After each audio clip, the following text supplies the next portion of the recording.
L'objet de notre conférence de presse de ce jour est de vous faire le point sur les requêtes du candidat à l'élection présidentielle du 22 février 2020, M. Jean-Pierre Fabre, auprès de la Cour de justice de la CEDEAO. En effet, après la validation le 17 janvier 2020 de sa candidature à l'élection présidentielle du 22 février 2020, qui lui confère la qualité pour agir, pour veiller à la conformité à la constitution de la candidature de tout autre candidat, le candidat Jean-Pierre Fabre a introduit le 20 janvier 2020 deux requêtes auprès de la Cour constitutionnelle du Togo, l'une en invalidation de la candidature illégale de l'actuel chef de l'État, Faure Gnassingbé, et l'autre en récusation de deux juges de la Cour constitutionnelle nommés en violation de la loi. Dans la première requête, le candidat Jean-Pierre Fabre demande à la Cour constitutionnelle d'annuler purement et simplement l'article 158 alinéa 2 nouveau de la Constitution du 14 octobre 1992 comme délibéré et adopté suivant une procédure arbitraire non prévue et de déclarer en conséquence M. Faure Gnassingbé et Sozina inéligibles pour l'élection présidentielle du 22 février 2020, pour avoir déjà fait plus de 2 mandats présidentiels de 5 ans. Le candidat Jean-Pierre Fabre, dans sa deuxième requête, en application de l'article 100 nouveau alinéa 1, qui stipule, je cite, « La Cour constitutionnelle est composée de 9 membres de probité reconnus, désignés pour un mandat de 6 ans renouvelable une seule fois. » Introduit un recours en récusation de messieurs Aboudou Assouman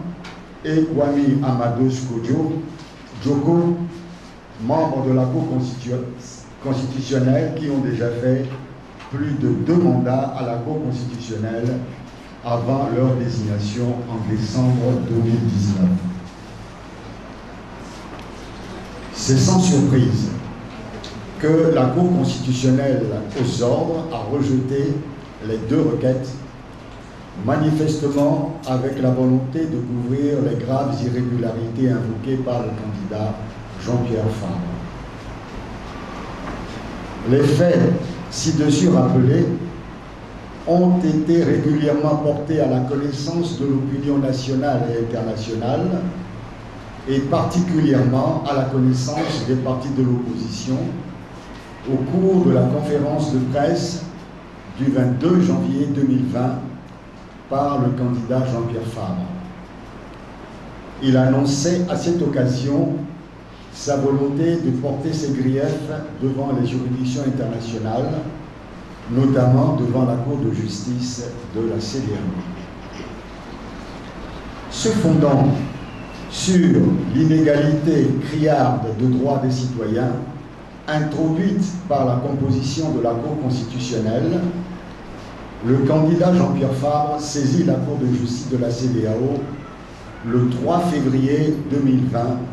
soit 19 jours avant le scrutin présidentiel du 22 février 2020,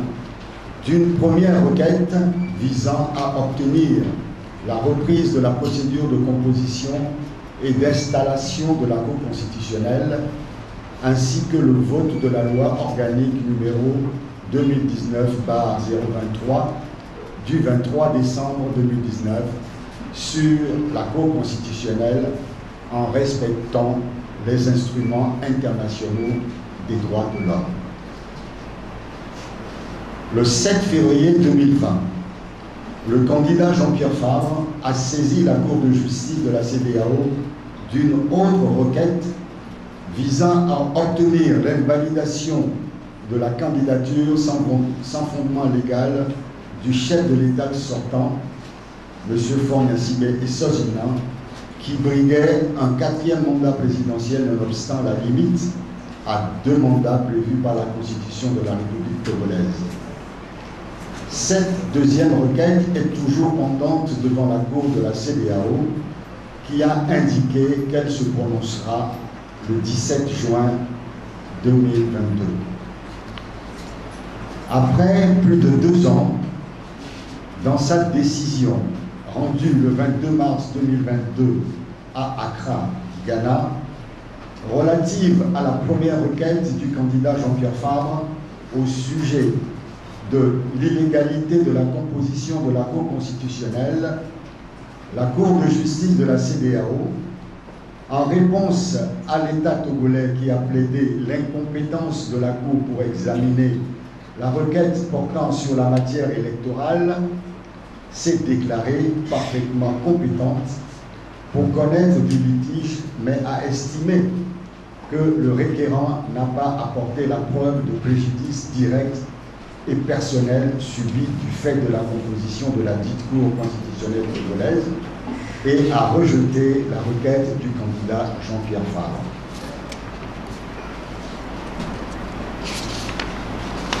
L'ANC note avec satisfaction que la Cour de justice de la CEDEAO se soit déclarée compétente pour recevoir les griefs exposés par le candidat Jean-Pierre Fabre. Elle note également avec satisfaction que l'État défendeur ait reconnu le bien fondé de la requête du candidat Jean-Pierre Fabre, puisqu'il a essentiellement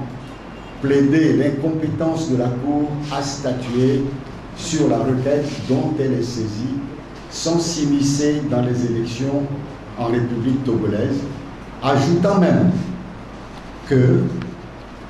donner raison au requérant entraînerait ipso facto la reprise de l'élection présidentielle avec ses conséquences d'instabilité politique grave. L'ANC regrette cependant la décision de rejet de la requête du candidat Jean-Pierre Fabre au motif que le requérant n'aurait pas apporté la preuve de préjudice direct et personnel. En effet, la Cour semble avoir perdu de vue qu'en dehors de la personnalité du candidat Jean-Pierre Fabre, ce sont les droits humains de chaque Togolaise et de chaque Togolais, directement et personnellement, le droit de tous les peuples à choisir leurs dirigeants consacrés par la Déclaration universelle des droits de l'homme, qui ont été violés dans l'organisation inéquitable de la consultation électorale du 22 février 2020. L'ANC saisit l'occasion pour inviter une fois encore toute la classe politique de l'opposition, soutenue par les populations togolaises, à œuvrer de concert